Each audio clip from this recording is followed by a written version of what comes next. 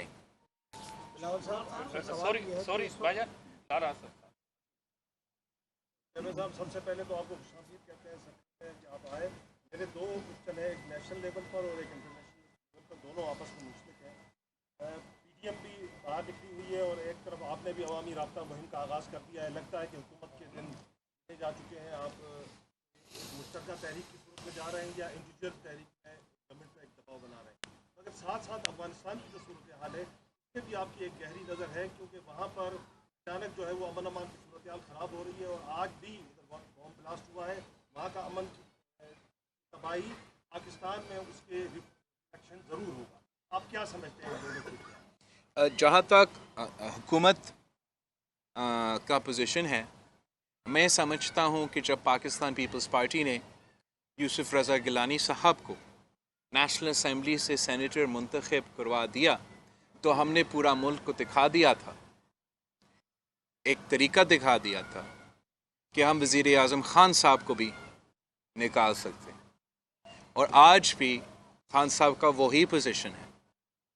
اگر باقی جماعتیں اس وقت مان لیتے یا آج مان لیتے کہ ہم یہ قدم اٹھائیں, ہم پہلے پنجاب پہ حملہ کریں پھر ہم نیشنل سطح پہ جائیں, تو یہ حکومت گھر چلا جائے گا. یہ اگر سلیکٹڈ ہے, اگر آج ہم پہ مسلط ہے تو کچھ دوسروں کی وجہ سے اور کچھ ہمارے اپنوں کی وجہ سے. ہم سمجھتے ہیں کہ اصل میں یہ ایک نان سیریسنس دکھاتا ہے. اگر اپوزیشن سنجیدہ ہے تو اتنا بڑا کارنامہ جمہوری نظام میں آپ کو نہیں مل سکتا ہے جتنا ہم نے مل کے جب حکومت کا اپنا وزیر اعظم کا اپنا الیکٹورل کالج سے شکست ہم نے ان کو دلوایا تھا. اور آج بھی ہم اپنے دوستوں کو کہتے ہیں کہ اگر وہ استعفیٰ نہیں دے رہے ہیں اور ہم ساتھ نہیں ہیں تو اصولاً وہ استعفیٰ ہی دینا چاہیے, وہی ان کا مسئلہ تھا. لیکن اگر نہیں دے رہے ہیں تو ان کے ووٹ ضائع پڑ رہے ہیں نیشنل اسمبلی میں. وہ ذرا اس کام کے لیے ہمارے ساتھ دیں اور ہم حکومت کو نہ صرف ٹف ٹائم دے سکتے ہیں مگر ہٹا بھی سکتے ہیں. ہم نے یہ راستہ آپ کو دکھا دیا. جب ہم نے یہ راستہ آپ کو دکھا دیا کہ حکومت کو ہم نکال سکتے ہیں تو پھر آپ لانگ مارچ سے بھی پیچھے ہٹتے ہیں, آپ استعفے کی باتیں کرنے شروع کر دیتے ہیں. تو اس سے حکومت کو فائدہ ہوتا ہے, نقصان نہیں ہوتا. جہاں تک انٹرنیشنل آپ نے سوال کیا, پاکستان پیپلز پارٹی نے اگلے ہی دن جیسے ہی کابل گرا اگلا ہی دن ہم نے اپنا سینٹرل ایگزیکٹو کمیٹی بلایا تھا. اس میں ہمارے کچھ کنسرنز تھے افغانستان کی سچویشن پہ, وہاں کے صورتحال پہ, وہاں کے عوام کے انسانی حقوق کے, وہاں کے خواتین کے حقوق پہ, وہاں کے ایشوز پہ, وہاں کے امن پہ ہمارے کنسرن تھے. اور یہاں پاکستان میں ہمارا نیشنل ایکشن پلان کے مطابق, ہمارا دہشت گردی کے مطابق, ہمارا لا اینڈ آرڈر کے مطابق, ہمارا سی پیک کے سیکیورٹی کے مطابق کچھ کنسرنز تھے. اور ساتھ ساتھ ہم نے مطالبہ کیا تھا کہ پارلیمان کو آن بورڈ لیا جائے. بہتر ہوتا کہ ہمیں جوائنٹ سیشن ملتا اور پارلیمان کو صحیح طریقے سے آن بورڈ لیا جاتا. ایک بار پھر حکومت نے کوئی صحیح فیصلہ نہیں لیا, کوئی قدم نہیں اٹھایا, اور ڈیفنس کمیٹی جو ہے اور کشمیر کمیٹی, شاید آج کوئی بریفنگ ملا ہے نیشنل سیکیورٹی ایجنسی سے کہ وہاں کا صورتحال کیا بن رہا ہے. ہم نے کنڈیم بھی کیا جو باجوڑ میں فائرنگ انسیڈنٹ ہوا ہے, جس پہ پاکستان کی افواج کو, پاکستان کے سولجرز کو شہید کیا گیا. ہم سمجھتے ہیں کہ یہ بالکل ہم سے برداشت نہیں ہوگا کہ کوئی ہم پہ حملہ کرے، ہمارے لوگوں پہ حملہ کرے، ہمارا فوج پہ حملہ کرے، اور ہم امید رکھتے ہیں کہ افغانستان میں جو قوتیں ہیں وہ اس جرم کا جائزہ لیں گے، اس کام کا حساب کروائیں گے اور انشور کریں گے کہ ان کی سرزمین پاکستان اور پاکستان کے عوام کے خلاف استعمال نہ ہو۔ اس سچویشن میں جب پارلیمان کو آن بورڈ لیا جاتا ہے، سب سٹیک ہولڈرز کو آن بورڈ لیا جاتا ہے، تو میرا خیال میں بہتر فیصلے لیے جا سکتے ہیں۔ بلاول صاحب آپ یہ بتائیے گا کہ گزشتہ رات جلسہ ہوا ہے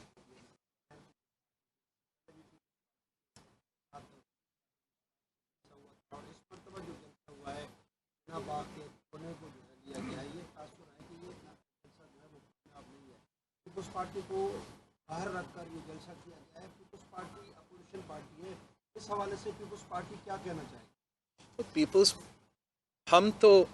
میں اس جلسہ کو ناکام یا کامیاب نہیں ہونا یہ میں تو نہیں کہہ سکتا، یہ آپ کہہ رہے ہو، کوئی اور کہہ سکتے ہیں۔ ہم سمجھتے ہیں کہ جتنا بھی اپوزیشن کا سیاسی ایکٹیویٹی ہوگا، ساتھ ہوگا، الگ ہوگا، وہ بہتر ہوگا۔ ہم جمہوری پسند جماعتیں ہیں اور ہم سمجھتے ہیں کہ سیاسی جماعتوں کو اپنا کردار ادا کرنا چاہیے۔ جہاں تک کراچی میں جلسہ رکھنے کی بات ہے، وہ سب بھی بہت صحیح ہے، لیکن شاید جلسہ زیادہ کامیاب ہوتا اگر وہ عورتوں کو اجازت دیتے اپنا جلسہ میں حصہ لینے میں۔ یہ تو افغانستان نہیں ہے، کراچی ہے۔ کراچی تو پورا سندھ کا کیپٹل ہے، ہمارا تو 50 سے زیادہ فیصد عورتوں کا آبادی ہے، جہاں ایک گھر نہیں چل سکتا عورت کے بغیر، وہاں ایک شہر یا ایک ملک کیسے چل سکتے ہیں عورتوں کے کردار کے بغیر؟ اور پاکستان کی ایک تاریخ رہی ہے، ہم نے تو پوری دنیا میں سب سے پہلے پورا مسلم امہ میں سب سے پہلے خواتین وزیر اعظم منتخب کیا تھا۔ اسلام سے پہلے جو ہے عورتوں کو حقوق نہیں دیے جاتے تھے، اسلام سے پہلے عورتوں کو زندہ دفن کروائے جاتے تھے، اسلام سے پہلے عورتوں کے پاس یہ پراپرٹی کے حقوق اور انہیریٹنس کے حقوق نہیں ہوتے تھے۔ یہ اسلام کے آنے کے بعد عورتوں کو حقوق ملے ہیں۔ اسلام نے عورتوں کو جائیداد کا، پراپرٹی کا حقوق دلوایا تھا۔ اسلام نے اجازت دی تھی کہ عورت اگر کاروبار کرنا چاہے تو کاروبار کرے، اگر جنگ کرنی چاہے تو جنگ لیڈ کرے۔